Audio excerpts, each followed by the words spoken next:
Voilà, béni soit Dieu. Je voudrais ce soir nous emmener dans la lecture de deux versets dans le psaume 62, versets 8 et 9. Sur Dieu repose mon salut et ma gloire, le rocher de ma force, mon refuge est en Dieu. En tout temps, peuple, confiez-vous en lui. Répandez vos cœurs en sa présence. Dieu est notre refuge. En méditant ces deux versets, j'ai, je me suis arrêté sur l'expression en sa présence. Quelle est notre conception de notre participation aux réunions de l'Église? Quelle est notre compréhension de toutes les dimensions de la communion? Permettez-moi de nous poser quelques questions auxquelles chacun pourra répondre dans son cœur. Pourquoi, pour quelle raison, pour quelle chose venons-nous aux réunions de l'Église, qu'elles soient présentielles ou qu'elles soient distancielles, en Zoom? Pour qui participons-nous à ces réunions? Et quels sont les critères au travers desquels nous jugeons qu'une réunion est bonne ou qu'elle est moins bonne? Ce sont des questions que nous sommes appelés à nous poser, peut-être que nous nous sommes déjà posées, ou peut-être même pour avoir apporté quelques réponses à ces questions, avons-nous été amenés à nous réaligner sur la volonté de Dieu sur ces choses?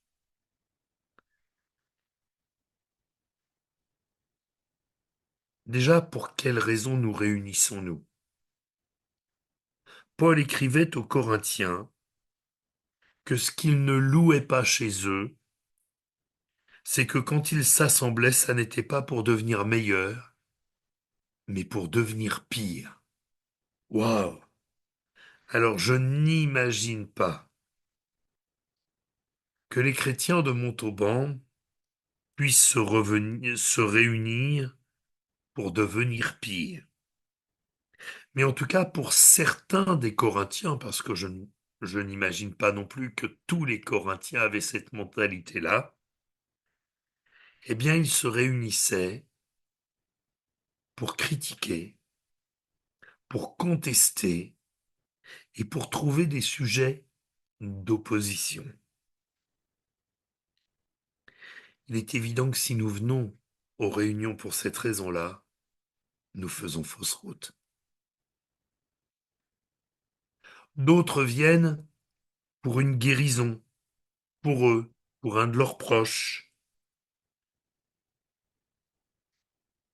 Généralement, quand ils ont été exaucés, on ne les revoit plus aux réunions. Ils ne viennent plus qu'au culte. Je pense à ce papa qui a amené son fils possédé à Jésus. Après avoir demandé à ses disciples de prier pour lui, ils n'ont pas pu chasser le démon. Et en fait, la réalité, c'est que tant qu'il pensait que le problème était le démon, il ne pouvait pas être exaucé. Parce que il avait besoin de réaliser que le véritable problème, c'était son incrédulité. C'était son incrédulité, si bien que quand Jésus lui a ouvert les yeux, il va faire cette déclaration, il va pousser ce cri de détresse: Viens au secours de mon incrédulité. Et à partir du moment où il reconnaît son incrédulité, alors le Fils est délivré. Voyez, parfois, on vient dans les réunions pour une guérison alors que c'est d'autres choses dont nous avons besoin. Notre âme a besoin de guérir de son incrédulité, ou parfois elle a besoin de guérir de son orgueil et de bien d'autres choses encore. D'autres viennent par habitude, on pourrait même dire par tradition. J'ai pensé à ce texte où Jésus demande aux Juifs, aux pharisiens, mais pourquoi transgressez-vous le commandement de Dieu au profit de votre tradition? Qu'est-ce que ça veut dire? Ça veut dire que les valeurs spirituelles passaient après l'habitude. Et peut-être que parfois, nos valeurs spirituelles passent après l'habitude de venir à la réunion. Deuxième question posée, pour qui venons-nous? Certains diront, mais qu'ils viennent pour Jésus. J'ai pensé à ce texte où Jésus va dire en vérité, je vous le dis, vous me cherchez non parce que vous avez vu des miracles, mais parce que vous avez mangé des pains et que vous avez été rassasiés. C'est clairement, on a là des gens qui venaient à la réunion pour leur ventre. Ils venaient à la réunion pour eux-mêmes. Ils venaient à la réunion pour recharger leur batterie. C'est une expression qu'on entend parfois dans nos églises. Alors bien sûr, la présence de Dieu nous fait du bien. Mais nous venons d'abord à la réunion pour servir le Seigneur, pour l'adorer, pas pour nous-mêmes en premier, ou alors c'est que nous n'avons rien compris à ce qu'est la consécration. D'autres viennent peut-être pour les autres, ou pour une personne en particulier. Parfois, je ne suis pas dupe. Je vois qu'un jeune ou un ado qui ne venait jamais aux réunions de prière se met à venir toutes les semaines pour aller s'asseoir à côté d'une adote ou d'une jeune, et vice-versa, hein. Bon, ils se disent, papy sur l'estrade, caché derrière sa moustache, il va pas voir le manège. Ils oublient juste que j'ai été un peu jeune avant eux. Est-ce que, bien sûr, cela se comprend, on a le droit d'être jeune et d'avoir des sentiments, mais est-ce que c'est une bonne raison pour venir à la réunion? Je vous en les juge. D'autres viennent pour le pasteur. Il faut dire que le pasteur est terrible, on ne sait jamais, si on ne vient pas, peut-être qu'il va nous attraper. Je vous rassure, le pasteur a autre chose à faire que de s'occuper de ceux qui n'ont pas envie de venir. Ce n'est pas lui qui fait justice, ça n'est pas lui qui exauce les prières et ça n'est pas lui qui sauve les perdus. Lui, il est juste le petit serviteur d'un grand Dieu. Hmm. D'autres vont aller voir sur le planning de l'église, sur le site, pour savoir qui prêche. Et ils ne viendront que si le prédicateur leur plaît.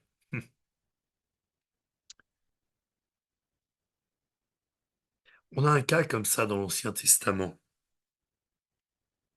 C'est le roi d'Israël qui va dire au roi de Juda, Josaphat, moi, il y a bien un homme par qui on pourrait consulter l'Éternel, mais je le hais, car il ne me prophétise rien de bon. Il ne prophétise que du mal. C'est Michée, fils de Yimla. Et Josaphat dit, mais que le roi ne parle pas ainsi. J'échangeais avec un frère que j'ai eu le privilège de faire rentrer dans le ministère il y a une dizaine d'années maintenant. Et, euh, et on échangeait justement sur cette tendance qu'il y a parfois dans les églises,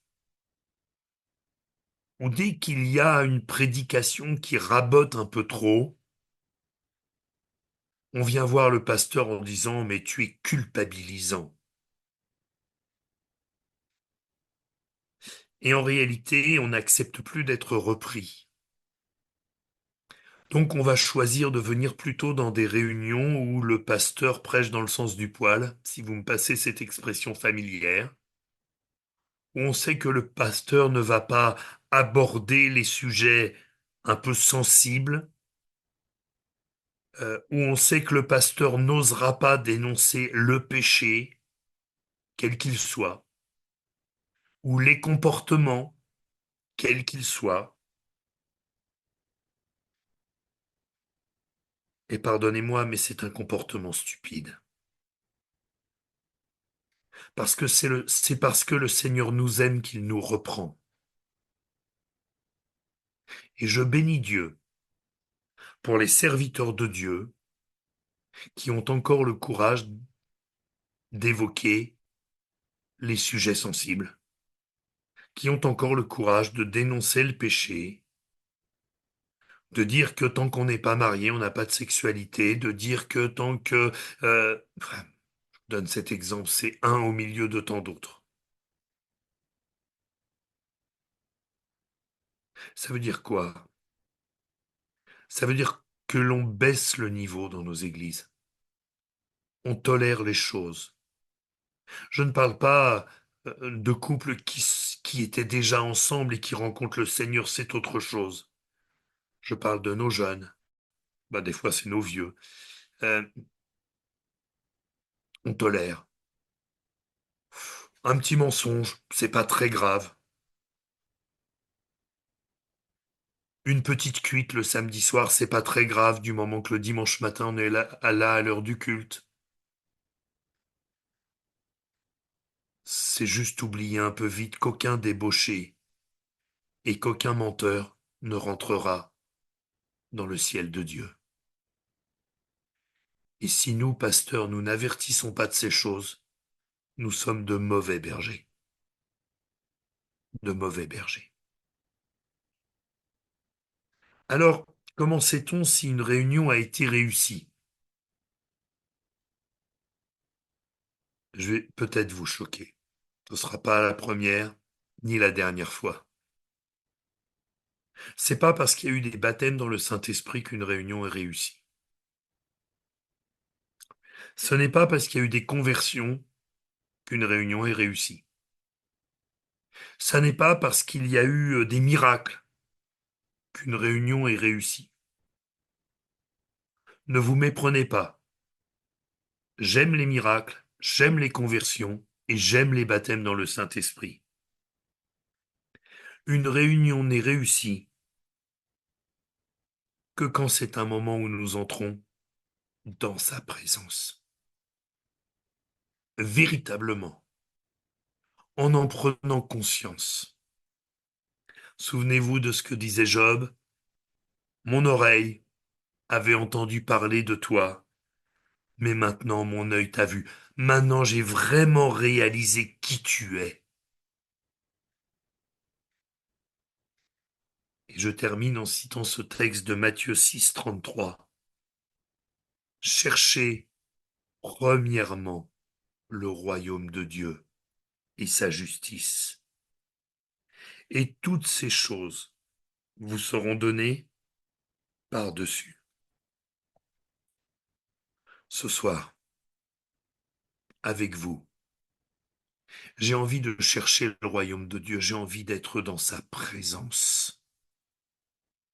J'ai envie de venir me blottir dans ses bras.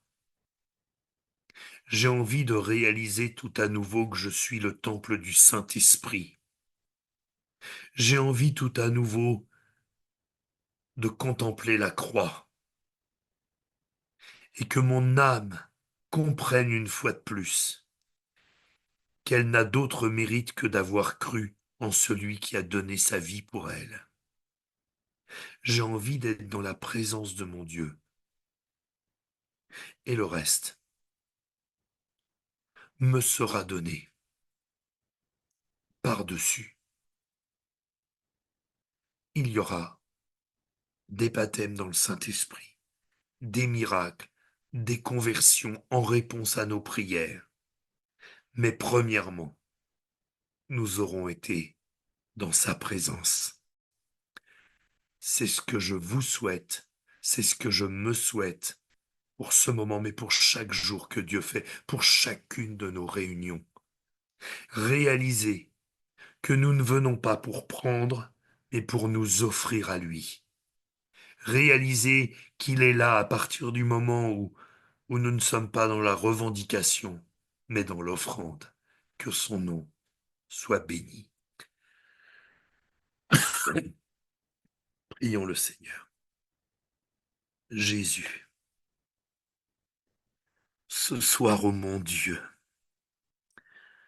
je veux t'adorer. Je veux te dire encore tout mon amour et toute ma reconnaissance.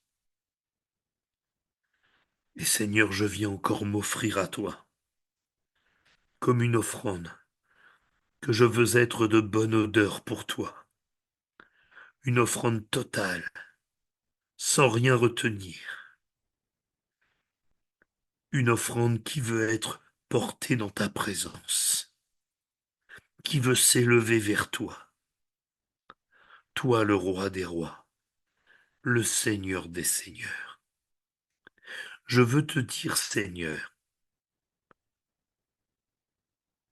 que je t'aime parce que tu es mon Dieu, et non pas à cause des bénédictions que tu me donnes. Ces bénédictions, je les aime aussi, mais pas autant que toi. Et Seigneur, si je n'ai plus tes bénédictions, mais que j'ai ta présence en tout temps, alors je crois que je suis déjà un homme heureux. Merci Seigneur. Bénis-nous, Père, au nom de Jésus. Amen.